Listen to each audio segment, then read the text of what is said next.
Right now on Indianapolis This Week, the race for Marion County Sheriff and the man seeking to unseat the incumbent. Plus, our political insiders Kip and Abdul tackle the fight over how much you pay in taxes and what it means for public safety, and why a simple 5 minutes per day could make you 10% happier with your life. Nightline anchor Dan Harris talks to us about his new book. From RTD6, the Indy Channel, this is Indianapolis This Week with Rafael Sanchez. Countdown to Election Day, but there's a concern that this upcoming midterm election could produce one of the lowest turnouts we've ever seen, if not the lowest. Only 13% of the registered voters in Indiana cast a ballot in the May primary. Both the Republican and Democratic parties are organizing groups of volunteers to walk door to door and hand out information about their candidates. We can't coast and expect people to just come out and vote this year. It's going to take effort. Like, these guys are giving up their Sunday afternoons of football watching to come out and, try to do something about it. Indiana voters will be choosing a new Secretary of State, Treasurer, and Auditor, along with all 100 members of the Indiana House of Representatives and half of the seats in the Senate. In Marion County, the offices of Prosecutor, Clerk, and Sheriff are all on the ballot as well. One of the top races in 2014 is the one for the Marion County Sheriff. Next Sunday, we'll hear from John Layton. Today, his Republican opponent. Joining us now is one of the candidates running for Marion County Sheriff, Emmett Carney, a 31-year veteran in law enforcement who has served as a special agent in the ATF and spent time as a Kentucky State Police trooper. Welcome to the program. Why should voters give you a chance and vote you in as the next Marion County Sheriff? The voters should give me a chance and vote for me because I've lived and resided in the city of Indianapolis since 1986 as a special agent. I've got 30 years of law enforcement experience, and during the course of my training and experience, I've worked more closely with state and local agencies than any other federal agency that there is. And I've got to know these people. I know the community. I know the state. I know federal. And I've also been one of those guys that's worked across the line and got the job done about doing the right thing and being a better public safety partner. On what issue, on what major issue would you make a bigger difference than the current Sheriff Layton is doing right now? The main issue is staying within budget, maintaining the 5 core responsibilities that we've been dealt to deal with since the merger in, I believe, 2006. They've got 5 responsibilities. We need to stay within those 5 responsibilities, or do those 5 responsibilities. Let me tell you what, let me show you, I should say, and tell you as well what the Democratic Party of Marion County is saying about you. If you can look to the screen right now, this is what they're saying about you. John Layton is recognized as one of the top sheriffs both nationally and around Indiana. My support and belief is that there is no person, Democrat or Republican, more qualified and prepared to lead us in that position is unwavering.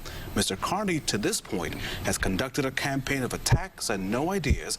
If this campaign is any indication of how he may want to conduct himself as an elected official, I am even more confident in the abilities and leadership of Sheriff Layton. That is from Joel Miller, the Marion County Democratic Chair. What do you say to that? I say Joel Miller doesn't know me. The other thing is I will conduct myself the way I have throughout my whole career as a law enforcement official, and that is without any issues, and to be professional, and to be straight to the point, be transparent. As far as the attacks, he calls it attacks, I call it facts. I'm attacking what the sheriff has allowed to go on. The early release of prisoners, the budget that's out of hand. The budget has increased about $39 million since they went with the merger. And they need to understand that the merger is something that he, the sheriff, and Frank Anderson sat down and came up with this proposal of what they would do. Since the merger, the budget again has went up about $39 million, and it's went from 800 employees to around 1,300 or 1,100. So it shows me that there's something wrong. Why is it your responsibilities are reduced, but yet your budget continues to grow each year, and then you've got more manpower when you've got less responsibility? The sheriff would say that health care costs is what's really driving some of those budgetary issues. Do you not believe that to be the case? I mean, he has brought in a firm to take care of some of the health care, all of the health care costs in the jail, but that there are still some outstanding health care issues that people face that he has to pay for. Yes, there's going to always be health care issues. My thing is you've got to have a plan to cut that off. We need to maybe not house so many prisoners that need this medical, attention? Can we put them on home detention and let their insurance and those people take care of themselves rather than burdening the citizens of Marion County? There's a big issue of public safety in our city. You do have an amazing amount of men and women that work at the Marion County Sheriff's Department that are part of law enforcement. Is it time to reopen the merger? Is it time to give the sheriff back some limited law enforcement beyond the warrants and the sex offender registry list so that we can have more police on the streets? Again, this is something that they agreed upon in 2006. You know, he was number car 2. Frank Anderson was a sheriff. They agreed upon this. We've got to deal with this. Now, if they want to try to step outside those boundaries, or if somebody thinks it's going to be up to the legislature. I'm asking you, what do you think? Do you think it's time to go back to the legislature and say, look, we tried this. It may not be working for us in light of the violence we're seeing in our city. Is it time to revisit that and move forward? I think it would first start in our own backyard, talking with the public safety director, speaking to the mayor, and seeing if we can come up with an understanding on what those jurisdictions would be, how we can help with the problems that are going on in Marion County. Then we would go as a group back to the legislature and say, hey, let's make some revisions here. Is it time to make that revision? I guess I'm pressing you on this because, again, the citizens of Marion County are saying we need some help here. And the City County Council is trying to find a way with the mayor to find some funding. And at the same time, we have all these men and women who are trained to be law enforcement officers doing other things other than, per se, working the streets. Do you envision a time when we can maybe have the men and women in brown back on the streets in some sort of limited capacity? Well, one of the quickest ways to do this would be, one, to stay within budget. If we could stay within budget, that would free up millions of dollars for IMPD to hire, like they agreed the other day, I think 280 more police officers. That would be a start. That would be the first thing we would do.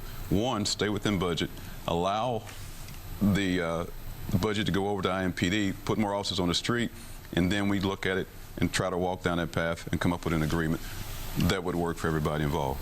Emmett Carney, Republican candidate for Marion County Sheriff. Thank you so much for joining us on the program. Appreciate it. Please come back again. Yes, sir. Thank you. Thank Thank you. you.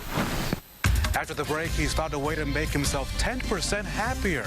We're sitting down with Nightline anchor Dan Harris to talk about the 5-minute trick that could also help you. Every Saturday and Sunday morning, Dan Harris is part of our weekend TV viewing diet, saying Good Morning America. The GMA co-anchor also co-anchors Nightline. Now, Harris made national headlines when he disclosed his battle with drugs and depression. In September 2001, he was in Fort Wayne covering a story about faith. He immediately rushed back to the East Coast to cover the 9/11 attacks. Since then, he's written a book titled 10% Happier, and here's our conversation. Hey, Dan, welcome to the program. You talk about meditation in your book, obviously. 10% happier. Why not 20%? Well, it's a ridiculous estimate. There's no question. I made it up. There's just no question. The reason why I started saying it is, well, twofold. One, when I first started getting interested in meditation, I also was reading a lot of self-help books, and there's all this malarkey about how it can fix everything in your life, and all your problems are going to be erased. And I just think that's a really dangerous message. I don't believe in silver bullets. I don't think they exist. So in part, I'm trying to counter-program against the overpromising of the popular gurus. The other thing is that when I first started meditating about 5 years ago, I was existing in a very skeptical environment at ABC News, and I had to explain to people why I was doing this thing, and I came up with the answer, it makes me 10% happier.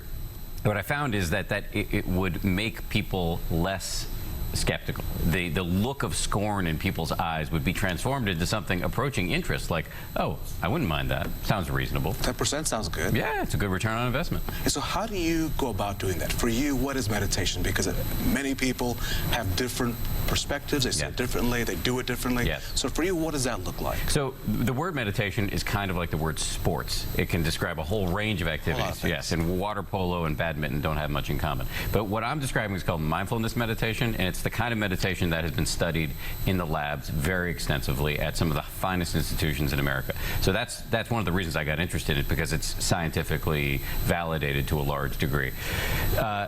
It does not involve sitting in a funny position, wearing any special outfits, paying any fees, joining a group, believing in anything. It's secular. If you have pre-existing religious beliefs, you can meditate this way. It's not going to compete with your religious beliefs.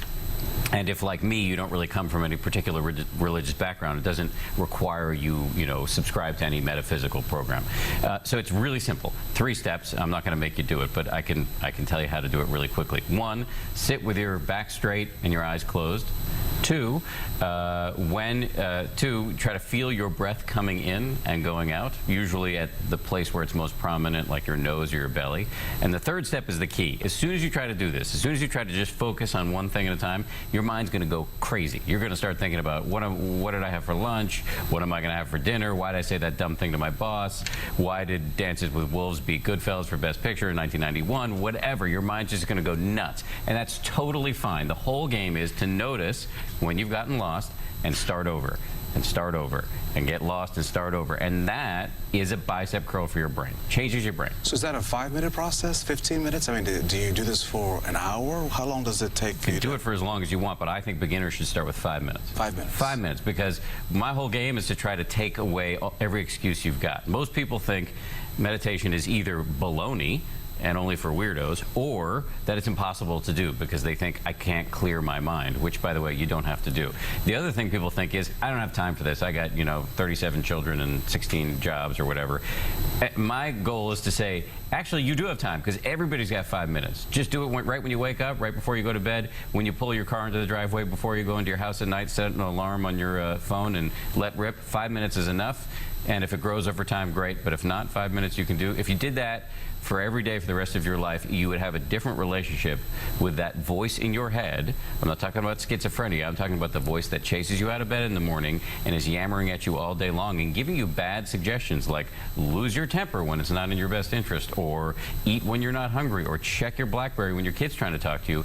That voice and you can have a different relationship with 5 minutes a day. Your dad's quote, I love it. The price of security is insecurity. Does that ring in your mind all the time? Do you live by that motto? I do. But I live by a refined version of it now. For much of my 20s and 30s, I'm 43 now, I really was relentlessly hard charging, and I thought that my constant worrying really gave me an edge. And I think that's true to an extent.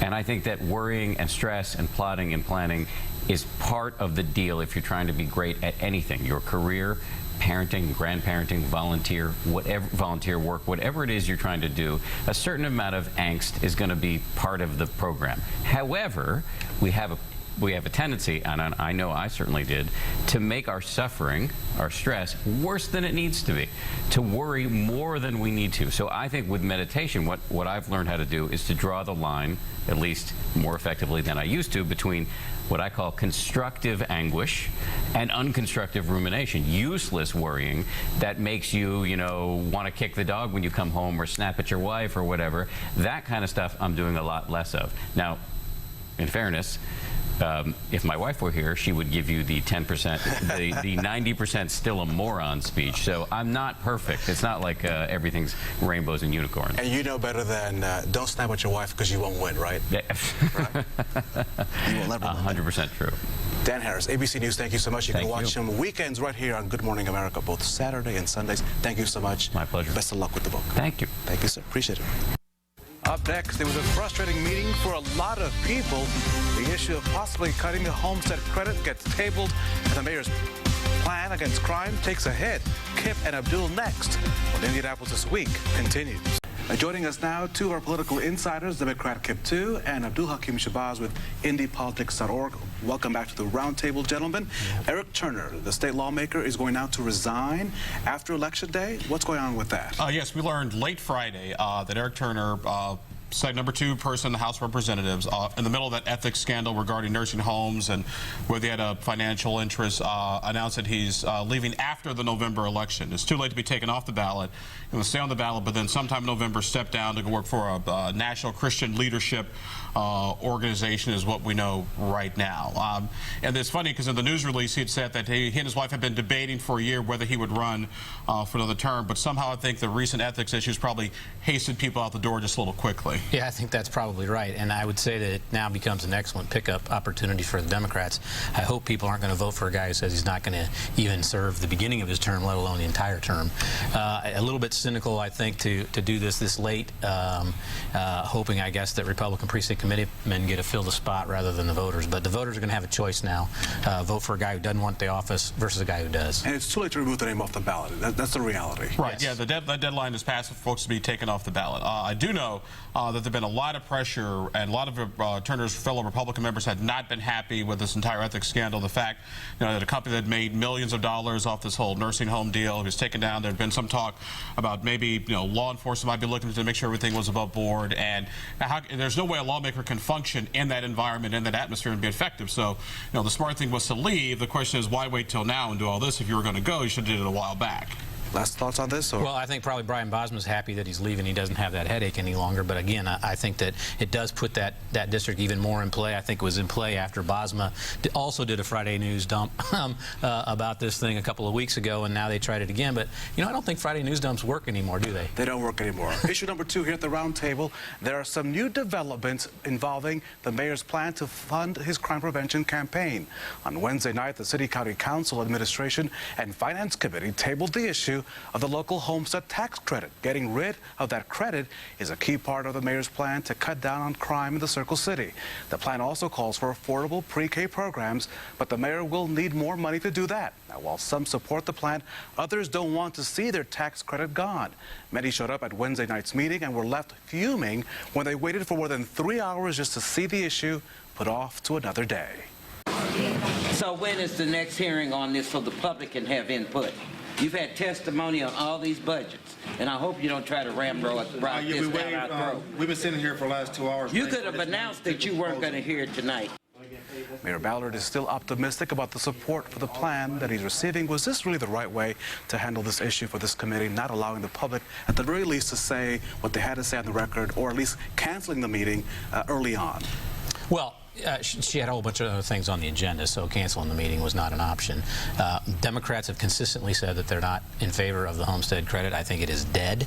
I think they're going to have to come. The mayor's office is going to have to come up with another issue. Another thing the mayor's office did, I think, unfortunately in this case, is there was what I understand a brainstorming session, and as soon as the brainstorming session was over with a couple of the council Democrats, the folks leaked it to Abdul, who put it up on his blog, and blew up the negotiation. So it's not a way. They're not handling this thing very well. Well, first of all, and is that true? Did you get that as he explains it? Did you get stuff? And did you?